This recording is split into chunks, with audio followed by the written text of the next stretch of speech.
boa tarde, boa noite. Eu não sei o horário que o pessoal ouve o podcast. Eu sou a Luciana Vedovato e nós estamos no Prosa Literária, que conta um pouco o que a UniOeste produz, quem trabalha aqui, quem faz coisa, quem tem vínculo.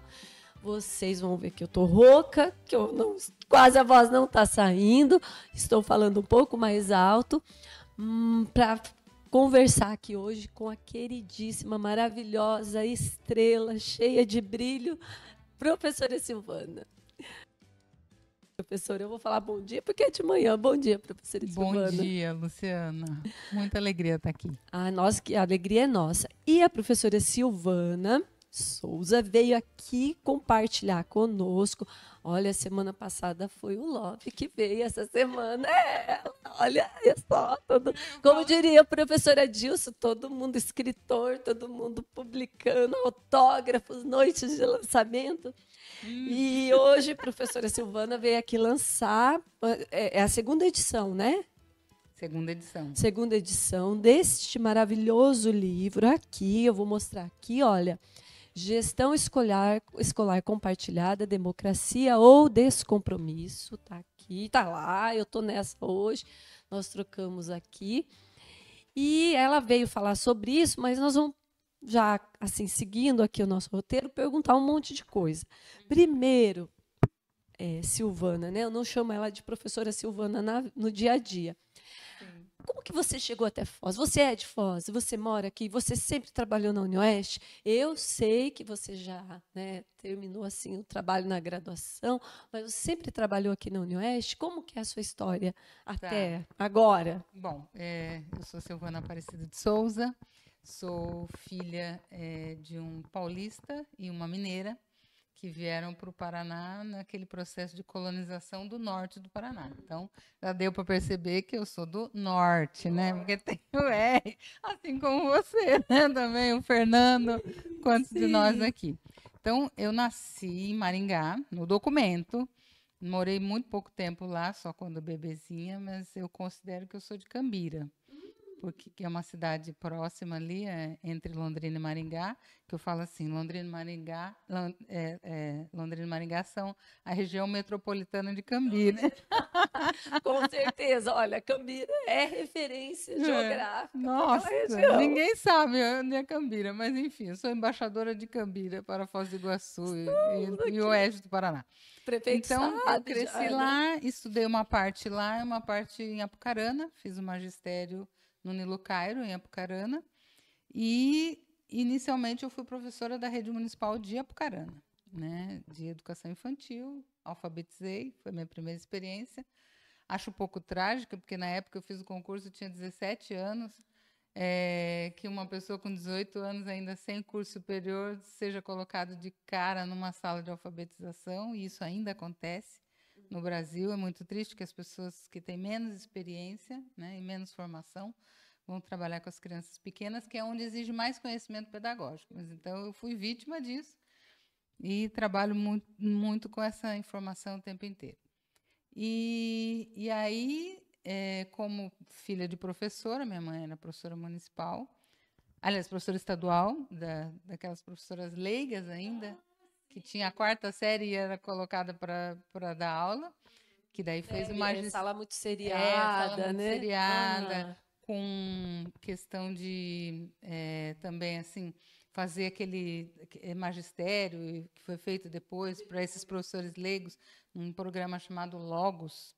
E então ela é dessa geração. E aí, filha de professora, acaba que encaminha a filha para fazer pedagogia também. Daí eu fiz pedagogia numa faculdade em Jandaia do Sul, FAFJ na época, que infelizmente tinha distância. Eu fiz presencial, porque eu morava 5 quilômetros ali, então eu ia e voltava. Mas, infelizmente, a gente sabe que muita gente fez ali pela distância. E foi na faculdade que eu tive alguns formação da perspectiva crítica. Foi nessa faculdade, precária, sim, mas foi ali que eu li, por exemplo, Saviani, Escola de Democracia, né? E depois eu fui fazer uma especialização em Arapongas, que é uma cidade do outro lado, depois de Apucarana, indo para Londrina. E tinha uma professora que era dessa faculdade, também particular de Arapongas, que tinha ido fazer mestrado na UFMG, a Lúcia Pura Oliver Martins. E ela trouxe para especialização todo o povo do UFMG. Daí veio Neidson Rodrigues, Oder, Miguel Arroio. E essa especialização foi fundamental para mim. Bom, mas aí eu vim para cá porque vim visitar minha irmã, que morava aqui, que trabalhava no Banco do Brasil, e meu cunhado, o marido dela, passou no concurso da Receita Federal e vieram morar aqui. E eu vim visitá-los para o aniversário. Conheci no aniversário a Mércia Polis, irmã da Gilda Polis, que era secretária de Educação do Zé Richa e depois, acho que do Álvaro Dias. E ela era chefe do núcleo. Ela falou: o que você está fazendo lá no norte do Paraná? Já está saturado de professor, pedagogo, vem para cá que tem muita vaga e tal, não sei o quê, muito espaço. E, né? Eu cheguei lá, pedi demissão e vim. E apareci na frente da mesa dela e falei: professora, você falou que era para eu vir, eu vi. Acho que ela levou um susto, assim, ela levou a sério aquela conversa. Sério? Uhum. Daí ela me conseguiu umas aulas no anglo-americano, isso era em 1988. Nossa, no Angolia eu ainda. estava fazendo a especialização de férias, julho e dezembro, lá em Arapongas. Eu tinha terminado a faculdade e estava fazendo essa lato sensu. E aí, fiquei 4 meses no anglo-americano.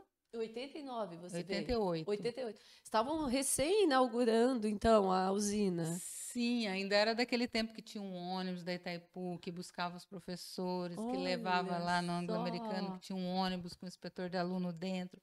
Na hora do almoço, a gente ia almoçar lá no refeitório, dentro da Itaipu, trazia de volta no ônibus, deixava de novo na esquina de casa. Olha e assim só. por diante. Mas eu não me adaptei. Aquele negócio de bater ponto, eu parava na fila do ponto, assim, pensava: todo dia ela faz tudo sempre igual. Eu não me acostumei. Eu ia ter depressão se eu continuasse no emprego de bater cartão ponto a vida inteira. Olha isso, Paceta Silvana, cantora também. Aí, voltei lá na porta da professora Mércia. E aí ela disse: olha, tem aula no magistério. Está precisando de pedagogo. Lá não tinha pedagogo nessa cidade. Não tinha. E foi um período assim que não tinha pedagogo, que não tinha normatização sobre o que era essa profissão também, né? E, para você ter uma ideia, na época a Secretaria Municipal de Educação, e aí você entende essa cultura daqui de Foz, historicamente a gente entende as coisas, não tinha como ter concurso para pedagogo porque não tinha candidato. Então, eles fizeram eleição para coordenador pedagógico, que na época chamava supervisor, que se mantém até hoje, infelizmente. Hoje a gente já tem pedagogo suficiente para isso, mas teve, inclusive, uma secretária que tentou acabar com isso e ela que caiu, né? Porque daí se fez um movimento contra, um movimento pernicioso, inclusive, mas aconteceu. A política, às vezes, acontece pelas questões corporativas também, né? Porque, na época, a única solução que achava para ter um coordenador pedagógico na escola é escolher, dentre os colegas, independente da função que tinha, alguém que assumisse a função de coordenar pedagogicamente o processo, a equipe e tal. Então, porque não tinha pedagogo mesmo. Então, foi assim, eu cheguei, daí foi um pulo, eu entrei, fui dar aula no magistério. E fiquei, então, em 88, dando aula no magistério, só no magistério, segundo semestre, e 89. Aí, em 89, estava criando, de 88 para 89, estava criando a UniOeste, que ainda chamava FUNIOeste, Fundação Universidade, que foi o processo até ser reconhecido. E aí, ela também, 6 meses depois, ela me chamou lá de volta e falou assim: você quer dar aula na faculdade? Aí eu falei assim: quero. Ela falou assim: então vai lá conversar com o professor dessa disciplina, porque estamos virando universidade, quem dava 20 aulas agora vai dar 10, então está abrindo um tanto de aula, e você vai lá conversar com o professor que dava essa disciplina até agora para ele te orientar e dar bibliografia e tal, a filosofia da educação. Não, mas eu sou pedagoga, eu não sou de filosofia. Ela olhou para mim e falou: você quer dar aula na faculdade? Eu falei: quero. Então, é isso que tem. Nossa, eu estudava. Eu não era da filosofia, lógico, não sou até hoje, né? Mas foi a porta de entrada. Você vê que não são as nossas escolhas. Às vezes você olha o professor que não está adequado à disciplina, mas não é exatamente ele que escolheu isso, né? O processo seletivo, a vaga que tinha. Tal. E eu fui lá na casa do professor Orides, que é falecido já há muito tempo. A escola de jovens e adultos, aqui de Foz do Iguaçu, é uma homenagem a ele, Orides Balotin Guerra.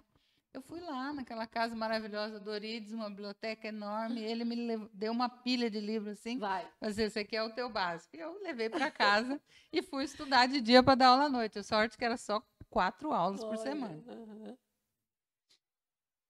Bom, fiquei nesse primeiro ano como temporário, em 89, então, na FUNEOeste. Aí, para mais uma, contando as histórias que muita gente não sabe, a UniOeste, na época, essa ex-Facisa virando UniOeste, funcionava em 2 prédios. Um no próprio Anglo-Americano à noite, com administração e contábeis, e outro, Letras e Turismo, no Colégio Barão. Sim. Eu entrei lá no Barão. Aquele galpão, aqui é auditório hoje no Barão, lá em cima, foi construído porque a UniOeste foi para lá, virou UniOeste, e aí, como criou essa tal da hora atividade, que não tinha antes, os professores eram horistas, você também tinha que ter um lugar para o professor fazer hora atividade, que não tinha, porque era um colégio que emprestou umas salas para a UniOeste à noite. E aí, onde que a gente, que era o professor que tinha hora atividade, ia fazer essa hora atividade? Construiu um galpão pré-moldado, um calor lá dentro. À tarde. Imagina, é tão fresquinho, né? À tarde, que daí quem era. Esse primeiro ano eu trabalhei como 20 horas, né? 24 horas, mas tinha hora de atividade, eu fazia à tarde. Eu me lembro claramente. Era eu, né? O Peninha. Era o Peninha e o Hildo, e eu, né? Que era aprendiz deles. Né, a mais nova, professora temporária, eles já eram professores efetivos. O do Carboneira. Carboneira? Oh, claro. O Hildo Carboneira, o Peninha, o Luiz Eduardo Cata e eu ali. E ali a gente gestou vários projetos. O Cine Vídeo Clube T40, que o pessoal mais antigo vai lembrar, a gente fez. E a gente ia no aeroporto, com o fusquinha amarelo do Hildo, buscar o filme que o Peninha alugou, que vinha do Rio de Janeiro, de avião, que era um rolão assim de filme. E para passar o vídeo lá nesse galpãozão. A gente fez isso muito tempo. Então, aquele galpão lá existe, que é o auditório, porque foi construído desse jeito. Bom, então isso foi em 89, dando aula só em letras de filosofia da educação. E aí, de 89 para 90, teve concurso, mas não tinha vaga para pedagogo em Foz do Iguaçu, porque tinha já 2 professoras, que era a Mizui e a... Não, 3. A Nilva, a Mizui e a Mércia. Então, já tinha as professoras da área, né?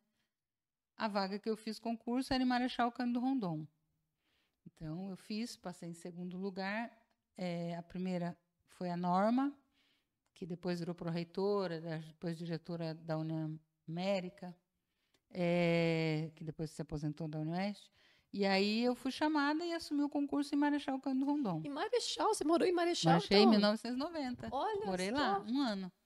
Aí trabalhei lá, foi nesse ano que se criou o Cinti-Oeste. Daí você trabalhou lá na UniOeste. Na UniOeste, dando aula de didática, e na época era Estrufunc, Estrutura e Funcionamento do Ensino de Primeiro e Segundo Grau, eu tive essa disciplina que depois virou Políticas Educacionais, né? Eu dava aula de Estrufunc e de didática.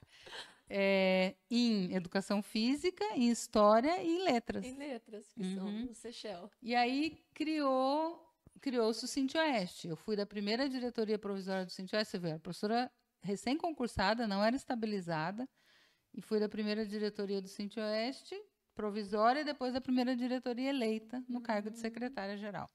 Até tivemos um acidente de carro em 90, que teve greve. Nós fomos para Curitiba para negociar. Fizemos a assembleia com a categoria à noite, viajamos de noite para Curitiba, porque tinha reunião com o governo do estado. O governo, como fazem em geral, enrolou a gente o dia inteiro, e a reunião foi à noite. E aí a gente tinha assembleia no outro dia de volta para dar o retorno para a categoria o que tinha acontecido com a negociação. E aí estávamos todos exaustos, eu não aguentava mais dirigir, passei a direção para um colega, que também não era um cara experiente no volante, pisou no freio numa curva, o carro capotou, onde eu quebrei esses 2 dentes, que hoje eu estou operada por isso, porque ele já é um dente daquele tempo, então agora ele teve uma fratura maior, eu tive que tirar e fazer um implante. E aí a gente... Era o meu carro, o sindicato não tinha dinheiro nenhum. Aí depois o sindicato ficou arrecadando, fazendo festa, vaquinha, rifa, 1 ano para arrecadar o dinheiro para mim, porque eu também não tinha seguro do carro. e o carro deu Nossa. PT. E Mas aí, todos saíram vivos, sim, o que assim. mais me machucou fui eu. Olha Porque só. eu estava sem cinto atrás, o Alfredo Batista, do Serviço Social de Toledo. E aí eu voei pelo vidro de trás, e era um barrancão, um escuro, lá perto de Irati. E fui lá para baixo. Eu fiquei desacordada com a pancada, né? Batia o rosto, teve perda óssea e tal, um corte aqui. Aí fiquei assim, com o rosto desse tamanho. E ele acordou e percebeu que eu não. Cadê a Silvana? Cadê a Silvana? Ele saiu me procurando no escuro, no mato. Eu falo que eu tô viva Salvou, graças né? a ele. O É. Alfredo me salvou. E me achou lá no meio e me trouxe. Eu meio que acordei nessa hora que eu sentia. Ele me pegou assim, eu colo, subi num barranco. E depois eu lembro também que eu abri o olho, eu estava dentro de um caminhão desses que tem uma cama atrás, assim, que a família dorme ali. Uma SAMU, família. SIAT, Não nada. existia, não existia. E aí Os eles me levaram para o caminhoneiros hospital mesmo. em Irati. Olha só. Eu fui saber do que estava acontecendo outro dia, quando eu acordei, no outro dia cedo, 11 horas da manhã, o que tinha acontecido comigo. Bom, então, em 89, não, Espera só um 90, pouquinho, vou fechar as janelas. Pronto, corte em de grama. 90 eu fui concursada em Rondon. E entrei no sindicato e atuei muito, muito politicamente. A gente teve greve, foi uma loucura. E aí tudo isso do acidente do carro e tal. E aí, em 91, abriu uma vaga em Foz do Iguaçu. Eu pedi transferência. Minha família já estava aqui. Nisso, minha irmã já estava aqui, meus pais vieram, daí eu fui para lá. Daí eu pedi transferência para voltar para cá e daí ficou todo mundo aqui. Então, em 91, eu já era transferida para cá, porque a Mizui pediu demissão. A Mizui ficou só na rede estadual, que ela estava no núcleo, eu acho, ou no Barão, e aí ela pediu demissão da Unoeste, abriu uma vaga, então, graças a Mizui, eu estou aqui. Olha só. Aí ela abriu a vaga, eu pedi transferência e abriu um novo concurso lá para Marechal e eu voltei. Cheguei aqui, já tinha a liderança toda do sindicato e do meu jeito de atuar, né?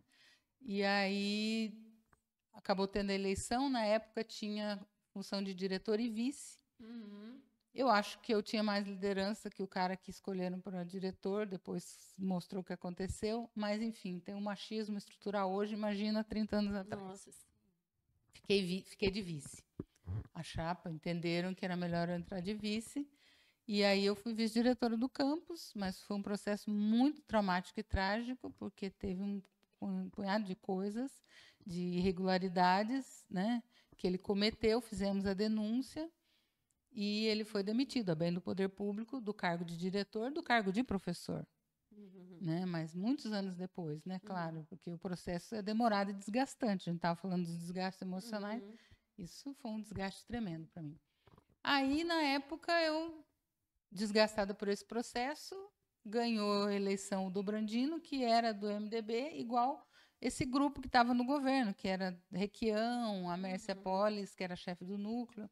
E ele me convidou para a Secretaria da Educação, eu fui. Então, eu fiquei 4 anos cedida para a Prefeitura, de 93 a 96, para ser diretora da Assistência ao Educando, que é o departamento administrativo e que cuida de merenda, transporte, de todas as estruturas de secretaria acadêmica, de documentação, não do pedagógico, na Secretaria da Educação. Eu fiquei, tenho muito orgulho disso. Fiz a municipalização da merenda nesse período, que era quando começou a acontecer no Brasil, e agora a merenda de Foz do Iguaçu ganhou o prêmio da melhor do Paraná. Eu acho que é uma continuidade daquele trabalho até hoje, e com descontinuidades, claro, porque teve uma época aí que fizeram marmitex da merenda, né, no governo da EJON, então tem descontinuidades. Desativaram tudo, depois foi reativado. Bom, e aí fiquei lá, depois os 4 anos acabaram, voltei para cá. Em 97, e em 98 fui para o mestrado. Chegamos no livro aí. Chegamos no livro. Em 98 fui para o mestrado na Universidade Federal do Paraná, que eu já conhecia todo mundo de lá por causa do Fórum Paranaense em Defesa da Escola Pública Gratuita, Universal e Laica, que eu fazia parte do fórum. E aí fiz seleção lá em 98 e fiz essa pesquisa, que era o governo Lerner já. Daí já estava numa outra etapa. do governo do estado do Paraná, que implantou a gestão da qualidade total, o neoliberalismo, e aí começou uma fase Isso foi em que pesada para ano? nós. É 98 que eu iniciei o mestrado. Ah, sim. Eu comecei a graduação em 95, então, assim, eu me lembro de estarmos ainda no ensino, não educação geral, nós chamávamos, né? E não era ensino médio, que é só com os PCNs que vem essa nomenclatura, né? Uhum. E aí eu me lembro dos comentários, vai mudar tudo, vai mudar tudo. E foi bem esse período de transição, porque logo vem em seguida os PCNs, e o Paraná Sim. vai adotar os PCNs, Os né? PCNs era do Fernando Henrique Isso, Cardoso, aham. mas se não me engano, não lembro as datas agora, gente. Se eu errar, o Lerner entrou e acho que por causa das eleições, será que entraram no mesmo ano? Eu sei que era coincidente. Era em Governo... 94, acho que ele entrou, não então é foi? isso. Coincidente. Se eu não estou enganada, Alinhamento do governo federal, do Isso. Fernando Henrique, com o governo estadual do Paraná, Jaime Lerner. Isso. Então, Porque se foi implantou isso, uma porque a gente política neoliberal de cima a baixo. tinha o Itamar, né, naquele momento de transição do impeachment até a eleição, que foi mesmo em 94, daí entraram o Fernando Henrique e o Lerner nesse período, né? Aí o Lerner era até mais neoliberal, né, do que o governo Fernando Henrique, do que o Fernando Henrique. Ele implantou coisas do neoliberalismo no Paraná antes que o governo federal implantasse, inclusive, né? Ele era mais real do que a realeza na implantação do neoliberalismo. E aí esse estudo era porque exatamente eu estudava gestão democrática, é um tema que sempre me interessou, a gestão democrática da escola. Eu acho que por causa dessa experiência incipiente lá em Apucarana, e eu tive uma experiência daquelas que a professora chega na escola e quer fazer um monte de coisa, e a diretora fala assim: calma, você é muito jovem, você ainda vai aprender, não mostre os dentes para os alunos. Sabe aquela coisa de...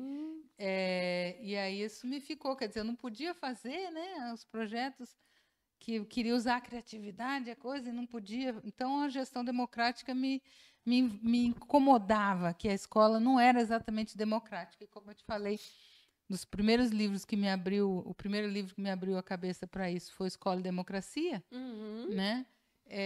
Então, eu era invocada com isso e percebi que o Lerner começou a chamar o que a gente chamava de gestão democrática, ele começou a chamar de gestão compartilhada. Ou de gestão participativa. Entendi. Aí eu falei, mas é sinônimo? Ele está falando da mesma coisa que a gente? Sim. Por que inventaram um novo nome? Por que tem uma nova terminologia? Mudar o nome é só mudar o nome? Ou tem alguma coisa por trás dessa mudança? E isso começou a me incomodar. Eu queria entender por que era gestão participativa ou gestão compartilhada. Aí, a Andréa Caldas, que é professora da UFPR, minha ela amiga... que te orientou? Não, ela tem mais ou menos a minha idade, né? Ela também estava em processo de formação, mas ela já era professora, uma jovem professora da UFPR. Ou era estudante ainda, já nem lembro. Ela escreveu um texto e escreveu uma frase muito importante para quando eu estava exatamente começando a fazer a pesquisa, que eu tenho que atribuir a ela, porque é dela e é genial. Ela diz: quem compartilha, compartilha o que é seu. Né? Não compartilhar não é uma coisa democrática. Você escolhe até quando você quer compartilhar. Você não quer compartilhar, mas você não compartilha. Se você pode, você compartilha. Se você quer, você compartilha. Não é democrático compartilhar. Não é a mesma coisa. Né? Quer dizer, eu botei na cabeça, tá vendo? Não é a mesma coisa. Eu já estava invocada com isso. Ela esclareceu um monte. E aí eu fiz essa pesquisa que foi estudando um estudo comparado entre duas escolas. Uma escola que incorporou a política do Jaime Lerner de gestão compartilhada, de gestão da qualidade total implantada à educação, que é a primeira forma do toyotismo. Estávamos entrando na reestruturação produtiva, saindo do fordismo e entrando no toyotismo. E a primeira onda de novidadeira do toyotismo era GQT, Gestão da Qualidade Total, né? Implantadas nas empresas. Então, esse era um movimento de transposição da gestão da empresa privada para a escola pública. Né? E como esse movimento parecia tentava se mostrar como é normal, ou seja, a escola é uma empresa. Sim. E nós, do movimento do Fórum Paranaense. Não, a escola não é uma empresa. O objetivo de uma empresa é dar lucro, é gastar o menos e fazer o mais possível, e na escola não é isso, é formação humana. Então, às vezes, você precisa fazer um grande investimento numa pessoa e menos na outra. Varia de acordo com as condições. Tem que levar em consideração a dificuldade. Na empresa, você escolhe a matéria-prima, você define que quer vender para esse, não para todo mundo. Na escola, você não escolhe, não pode escolher, não deve escolher, né? Então, são coisas de natureza diferente. A natureza e especificidade é diferente, não pode ser igual a forma de gerir.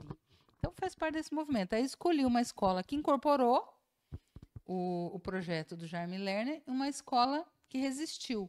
E chamei de escola de referência. Por quê? Porque quem incorporou entrou num prêmio que o Lerner criou junto com a CONSED, o Conselho dos Secretários de Estado da Educação, que era o Ramiro Varrafig, e com a assessora dele, Heloísa Lick, que criou esse prêmio em nível nacional, mas que foi criado dentro da SEED do Paraná.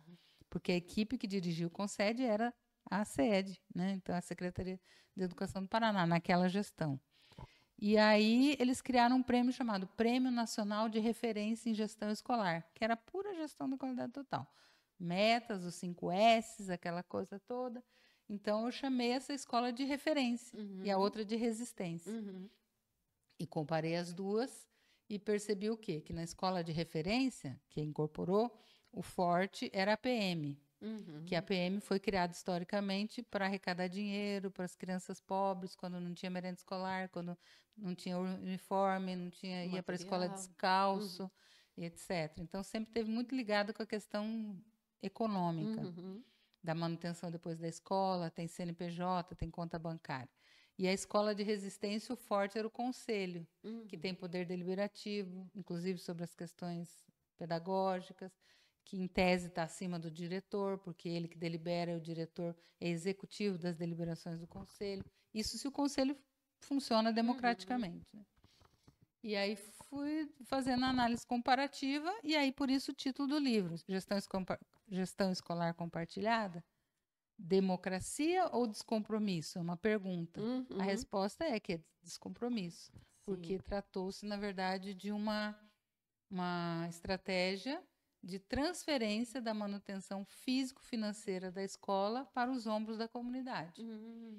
E como que foi a pesquisa? Então, eu analisei. O Lerner fez uma política de financiamento de formação disso. Ele criou um jornal do professor, um jornal do diretor e um jornal para os pais. E mandava no endereço residencial dos pais, do professor e da diretora. Parecia assim, uma revista Veja que se assina, recebe em casa para ler. Então, eu fiz uma análise, que é uma análise do discurso, que eu peguei cada quadro dos jornais, então tinha um quadro lá, o editorial, tinha os cases, né? Casos de sucesso, você vê que era em inglês, que era um caso de sucesso, esse era emblemático para entender. Se você analisa, se você lê um por mês igual o pai quando lê em casa, ele não percebe, mas se você lê todos em sequência, daí aqui a gente já fala sobre como é a pesquisa científica, método é isso? Método, né? Se você analisa em sequência e lê 20 desses de uma vez, você fala, tem uma característica comum em todos eles. Uma recorrência, que né? é o quê? Todos eles diziam assim, a escola estava com problemas e tal, estava tudo caindo, e não sei o quê. Até que, elegeu-se uma diretora que organizou a comunidade e fez o quê? Uma fez festa, outra fez rifa, outra mandava um envelope para as famílias para dar a contribuição financeira espontânea, e todas elas acabam num sucesso que é a escola reformada, refez o muro, construiu a quadra, construiu a cobertura da quadra, melhorou a biblioteca. Mas o que era comum de todos os casos era que problema, né? O que dizia que mudou é quando teve uma iniciativa de arrecadar dinheiro da própria comunidade ou fora, e a própria comunidade fazer aquilo que era obrigação do Estado fazer. Né? E aí você tem que entender, nós que discutimos a questão social, que há comunidades que conseguem levantar esse dinheiro, outras não. Então, aquelas que já estavam bem, porque os estudantes já são de classe média, média baixa, média, esses vão levantar mais dinheiro para a escola. E a comunidade que não tem como compartilhar nada porque ela é pobre, está desempregada, ela não vai conseguir melhorar. Então, isso aumenta a desigualdade, porque a escola que já era pobre fica mais pobre, a escola que já era rica fica mais rica. Né? Então, a conclusão desse livro é essa. Bom, virou um livro bastante conhecido. Quem me orientou foi a professora Jussara Puglielli Santos, e a Jussara tinha sido orientanda do professor Vitor Paro no doutorado na USP. E aí ela chamou o Vitor Paro para a banca, que gostou muito do trabalho e já saiu dali dizendo: você precisa publicar, e é muito bom, e já me indicou para a editora. E foi publicado, assim. Era difícil uma dissertação, é ainda uma dissertação de mestrado já ser publicada, mas eu tenho que admitir que foi uma pesquisa de fôlego de nível de doutorado mesmo. É isso que eu ia dizer, porque assim, quando eu peguei o livro, eu pensei, nossa, deve ser doutorado. Não, é do mestrado, então. É do mestrado. Ó, eu analisei. É bastante mesmo. Todos os jornais do professor, todos os jornais do pai de aluno, todos os jornais do diretor. É bastante coisa. Aí eu fiz uma pesquisa de campo grande, né? Com 2 escolas, né? As 2 escolas em Curitiba, entrevistando professor, pai de aluno, membro do conselho, membro da PM, coordenadora pedagógica Numa e diretora. época que não tinha celular para gravar, tinha que gravar no gravadorzinho, transcrever. Exatamente, repetir 1000 vezes. 1000 vezes. Exatamente. E eu sou daquelas, assim, o mestrado e doutorado, eu me mudei para o lugar onde eu fui fazer o curso. Eu me mudei para Curitiba, depois eu voltei. No doutorado eu me mudei para São Paulo, depois eu voltei. É claro que nem todo mundo consegue fazer isso. Não estou recriminando quem não faz, mas estou dizendo, eu consegui fazer isso. Então, assim, me dedicava integralmente, com afastamento, com investimento que a universidade pública, o poder público faz em cima da formação dos pesquisadores, sair com salário, né, e com afastamento. Então, consegui fazer isso. E, além de tudo, eu também analisei o conteúdo, porque além da revista que chegava em casa, no endereço residencial, dinheiro público usado numa política de formação continuada de consciência, né? Eu analisei o conteúdo dos cursos que se dava de gestão escolar em Faxinal do Céu, na tal da Universidade do Professor, que o Lerner também, uma estrutura da Copel, que ele fez que era assim, retirada da cidade, então as pessoas iam lá fazer curso, ficavam lá mergulhadas a semana inteira. Cursos durante o dia, atividade cultural à noite, e era como um hotel 5 estrelas. Maravilhoso, né? Professor da rede pública normalmente não tem dinheiro para isso. Então, você ficava lá como quem fica num resort. Café da manhã, almoço, jantar, serviço de quarto. E aquilo tem uma geografia como um hotel mesmo, orgânico, assim, naquele espaço.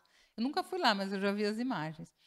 E aí, eles contratavam aqueles caras, esses que agora... como é que chama? Esses que ficam... enfim, esses palestrantes, coaching, isso. Obrigada. Que performático, para falar sobre gestão da qualidade total. E, mais do que isso, não eram só os professores e diretores que iam lá fazer o curso, os presidentes de APM. Presidente de conselho, não. Membro de conselho, não. Que, aliás, o presidente do conselho, na época, era a diretora da escola, né? Que é uma coisa antidemocrática também. E eles traziam os pais de aluno presidente da APM e faziam esse curso lá. Ou seja, ensinando que gestão escolar, que participação era aquele modelo. Aí depois passou a ter concurso para diretor. Ele não aboliu a eleição de diretores, mas implantou um sistema que tinha uma prova. E a prova, o conteúdo da prova, quem quisesse ser diretor de escola tinha que fazer aquela prova. O conteúdo era de acordo com a gestão da qualidade total da educação, ou você tinha que ser muito consciente para não deixar a sua formação crítica para lá, abandonar, mas tem que aprender aquele conteúdo para passar naquela prova, ou você incorporava mesmo, que é aquilo que se cobrava para a gestão. E se passasse na prova, daí podia ser pré-candidato a diretor. E depois ainda a chefia do núcleo tinha um voto de qualidade, com peso de 20% sobre a decisão. Então, a não ser que a comunidade inteira votasse num candidato só, quando tinha quase assim a chefia do núcleo decidir a eleição. Então, é um processo de ditadura envergonhada, que está escrito isso aí, inclusive, que eles não tiveram coragem de cancelar a eleição de diretores, mas criaram tal situação que a eleição era controlada. Então, eu digo o seguinte, e mostro ali que os documentos do Banco Mundial, tem um documento do Banco Mundial de 1995, que ele diz assim, que é bom ter a comunidade do seu lado, porque se você não tiver a comunidade do seu lado, ela não se dispõe a colaborar. Colaborar, você pode abrir um parênteses na frente para o Banco Mundial, colaborar financeiramente para a manutenção físico-financeira da escola, fecha parênteses, né? Se você quiser completar a frase. Ou seja, ele não suspendeu a eleição de diretores, não por uma questão de democracia ou ditadura ou qualquer coisa, mas por uma questão econômica. Porque o Banco Mundial já falava naquela época que se você colocar um diretor nomeado, que eu acho que essa é a grande descoberta dessa pesquisa e desse livro, que ele diz assim, se você colocar, em outras palavras, está dizendo, se você colocar um diretor nomeado, a comunidade, é claro, não votou nele, não se alinha com ele, não tem simpatia com ele, não tem afinidade com ele, vai virar as costas e não vai ajudar. E daí quem vai ter que pagar as contas da escola? O Estado. Ou seja, é bom manter uma certa aparência democrática para que você continue tendo a comunidade colaborando com aquelas atividades econômicas. Então, a pesquisa teve toda essa dimensão. O conteúdo do curso, o conteúdo das revistas que chegavam na casa desses 3 segmentos, diretor, professores e presidentes de APM, e depois a pesquisa de campo nas 2 escolas. E um livro que passou a ser usado praticamente em muitos programas de pós-graduação em educação do Paraná, porque era pioneiro para analisar o neoliberalismo na educação, na gestão da educação. E um recorte da história da educação do Paraná também, né? Que, assim, também faz análise do funcionamento de currículo, do funcionamento da própria escola, né? Então, isso que eu ia dizer também, é uma visada histórica para esse processo a partir da pedagogia, de como até hoje, muitos programas, eu fico sabendo, que usa esse livro quando tem que estudar a implantação do neoliberalismo. E o que a gente está vivendo hoje é o neoliberalismo piorado, porque eu considero que a gente já está entrando numa fase do desgaste do toyotismo e uma tentativa de implantar o neotaylorismo, que é ainda pior do que o toyotismo, né? Porque o Taylor é o trabalhador trabalhar o mais possível, a jornada mais extensa possível, que não sobre tempo para nada. Que ele só descanse o corpo e no outro dia levanta cedo e que ganhe o mínimo possível. O Taylor diz isso no livro dele, né? Então, se o Brasil continuasse no caminho que estava até o ano passado, que era só para produzir commodities, ou seja, matéria-prima para exportar, é trabalho simples com remuneração simples, é um salário mínimo, né? Não teria espaço para trabalho qualificado e remuneração qualificada. Então, a gente estava muito nesse momento. Então, é ainda pior do que o neoliberalismo. Pois sim. Né? Esse neotaylorismo seria ainda pior. Então, quando a gente vai estudar nos programas de educação, políticas educacionais, estudar a política educacional do Paraná é uma referência. Ai, que bom, bacana. mas aí o livro esgotou. E existia 2 problemas. A editora também entrou numa crise, né? Econômica, que as pequenas editoras entraram no Brasil, né? E também eu queria mudar alguma coisa, porque daí eu fui estudar mais e eu percebi que a compreensão que eu tive nesse momento do Gramsci, que eu tive uma formação gramsciana no mestrado, era uma visão, uma certa interpretação do Gramsci que houve no Brasil, que era de um Gramsci reformista. E eu, infelizmente, incorporei essa visão. São homens de carne e osso, como diz o próprio Gramsci, né? Eu incorporei essa visão e compreendi que era assim. Então, dizia que o Gramsci queria mudar a política, transitar do mundo capitalista para o socialista, ocupando espaços dentro da estrutura capitalista e que ia mudando aos pouquinhos, quando via, tudo virava socialismo.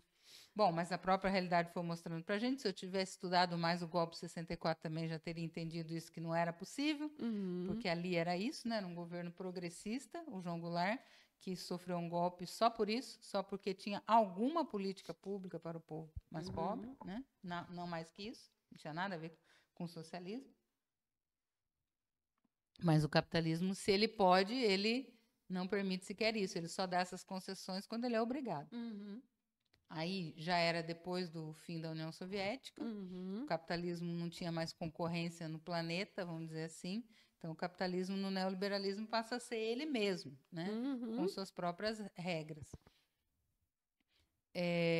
Aí eu também comecei a ver que o Gramsci, que era uma grande sacanagem essa interpretação dos Gramsci, fui estudar um pouco mais da história dele. O cara quase morreu na prisão, foi um dirigente do Partido Comunista, tentou a Revolução Socialista na Itália, tomaram as fábricas.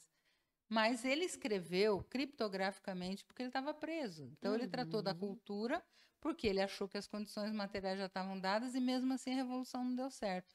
Então, aí ele foi entender que, além das condições materiais, tinha as condições de consciência. E por isso ele passa a falar mais da questão da cultura, porque ele está falando da consciência de classe, que é onde a coisa emperrou, porque os dois têm que acontecer junto. E, além disso, ele não podia escrever como ele quisesse, porque um preso político, ele tem a censura. Sim, então, ele passou a usar outra palavra para falar, por exemplo, bloco histórico, né? Para falar sobre essa fratura que tinha que dar na estrutura, né, na superestrutura, e ele começa a discutir outros termos, usando mais a discussão de cultura, de hegemonia, né, do papel da formação humana, e por causa disso, uma certa interpretação diz que ele largou a estrutura econômica, que é central na mudança de um modo de produção para outro, e foi passar a se tratar só da cultura. Uma grande sacanagem. Eu entendi que era isso, aí já não concordava mais com o primeiro capítulo que eu tinha escrito. Sim. E aí, eu falei, não, enquanto não arrumar esse capítulo, eu não aceito uma segunda edição também desse livro mesmo, né? Porque eu não quero mais continuar divulgando essa ideia. Eu preciso reescrever esse capítulo a partir de fazer justiça ao Antônio Gramsci. E aí eu nunca dava tempo de fazer exatamente isso, porque você tem aula, você tem orientação, você tem coordenação, também, né? cargo e sindicato e tudo, e não dava tempo. Aí quando, enfim, daí eu me aposentei e saí da coordenação da pós, continuo na pós como sênior, voluntária, mas aí reduz, né, um tanto. Aí eu consegui, enfim, fazer isso, de sentar um tempo para isso e reescrever, porque é uma nova pesquisa de verdade, né? Procurar os excertos certos para dar essa compreensão, fazer justiça. E aí reescrevi e está aí o livro. Bom, então, agora ele é aqui não está escrito segunda edição, mas aqui está. Eu não sei porque a editora não pôs na capa.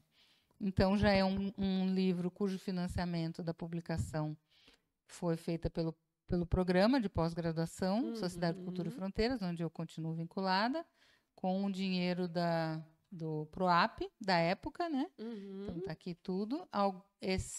O livro impresso dos direitos do autor que eles mandaram, eu fiz a doação para a biblioteca, fiz para o programa e para algumas pessoas.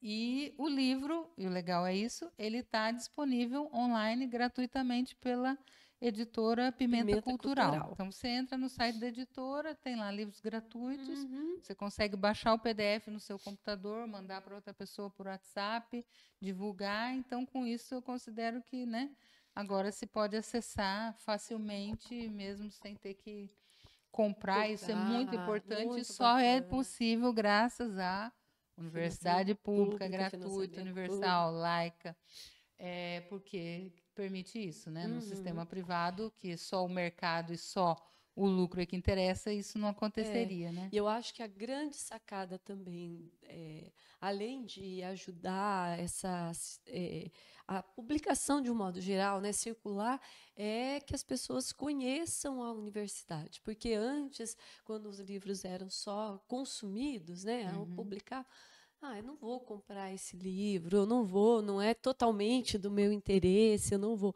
Agora, estando o livro lá, às vezes nem é totalmente assim, eu vou olhar, quem que é essa pessoa? Vou olhar. E você acaba lendo, acaba indicando para outras pessoas, e todo esse saber produzido, ele continua sendo produzido, circulando, e não fecha o ciclo, ele continua, né? Eu acho isso muito bacana, porque quando eu comecei a graduação, não tinha nada disso. Nada. E aí agora você tem livros, eu acho isso, quando os alunos, nossa, professora, você tem um livro publicado, né? Isso era uma coisa de grandes universidades, de professores que já estavam há anos e anos e anos e publicavam, e daí você tinha que comprar o livro. Imagina agora você fala para os seus alunos, olha, pega lá meu livro, lá na... Isso é muito bacana. Isso. E coloca toda a pesquisa numa outra perspectiva que é da acessibilidade, né? Que eu acho que é o grande barato de compreender a universidade não como esse castelo que foi desenhado por anos e anos, mas desse lugar de produção de conhecimento que é para qualquer pessoa que queira produzir conhecimento, estudar, conhecer, circular, ler, né? E faz tudo acontecer também. E já era muito assim, né? Que as novas gerações procuram tudo na internet. Na internet mas também. depois da pandemia, isso se intensificou de certa forma, de tal forma que se a gente não tiver os livros disponíveis online, a chance dele ser lido é muito menor, né? Além do custo. A editora pode comercializar ele, ela tem o direito de comercialização para além daquele que ela forneceu como direitos autorais para o programa, né? Para mim, pro programa que eu distribuí também. Mas agora, se você quiser o livro, tem para vender na editora. Mas você tem o livro inteiro online para você ter no seu computador ou entregar. Dá uma dica para alguém que está estudando, manda o arquivo já pronto ali, o livro, com capa, índice, sumário, tudo certinho. A editora tem um sistema de sumário desse PDF muito legal que fica assim do ladinho. Sabe, tem uma estética boa que estimula a ler. Porque outras editoras você precisa ficar no site. Olhar lá, não consegue baixar no seu computador. Essa já tô evitando essas, porque eu acho pior, né? Legal esse que você consegue carregar, né? No seu computador. E assim, esse livro foi tão clássico, eu conto uma história, que eu, quando, numa determinada época, que estava saindo desse neoliberalismo, foi muito difícil aqui nas universidades estaduais do Paraná, a gente chegou, depois da greve dos 6 meses, a um nível que a gente tinha 65% de perdas salariais. Essa que nós estamos em 42%, a gente chegou ao nível de 60 e pouco. Então, eu fiz, uma época, um concurso na Unicamp. E passei, inclusive, né? E desisti porque descobri que tinha tido a reforma previdenciária e na reforma previdenciária eu não ia, portanto, ter mais direito à aposentadoria integral, daí recuei e voltei, né? Mas o que eu queria contar é que no concurso, eu cheguei lá, me inscrevi, esse livro era a bibliografia do concurso. Então, eu era candidata e eu era a bibliografia do concurso. Olha só! E o cara que ficou em segundo, inclusive, queria recorrer para anular o certame, porque querendo dizer que eu fui beneficiada, mas não fui eu que escolhi, e nem quem abre a inscrição do concurso escolhe quem se candidata, né? Vamos pensar, não, a autora do livro se inscreveu para o concurso? Marmelada. Não, mas não foi realmente uma grande coincidência. Mas, por sorte, ele foi chamado porque eu desisti, daí ele desistiu de melar porque ele entrou, né? Mas aconteceu isso. Então, assim, é um livro que se tornou clássico dentro dessa área de políticas educacionais, gestão escolar, né? Porque não é só do Paraná também, porque o Paraná foi pioneiro.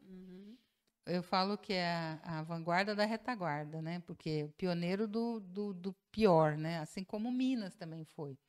Na mesma época em que o Paraná implantou isso, Minas também implantou. Então, os estudos que saíram desses dois estados jogaram luz antes para os outros estados entender o que estava indo para lá, né? Na maioria foi, né? Então, nesse sentido, que a pesquisa também, você olhar para o lugar certo, não é qualquer pesquisa, mas se você escolhe o objeto que ele realmente ele é a origem das coisas, ou seja, ele está no início, né? Quando nos outros lugares não está desenvolvido, você enxergou o problema antes que a maioria, né?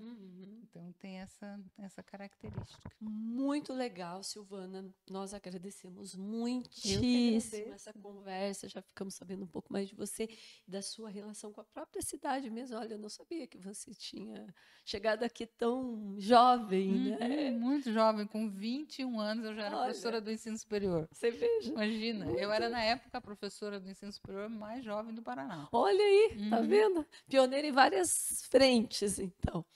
E, não, pioneira não, né? Não gosto dessa palavra. É uma mulher que começou várias frentes, então. Isso. Nós agradecemos muitíssimo essa entrevista e assim, vamos publicar e tudo, e já pedimos para o pessoal compartilhar, curtir tudo. E muito obrigada, foi uma aula de história também.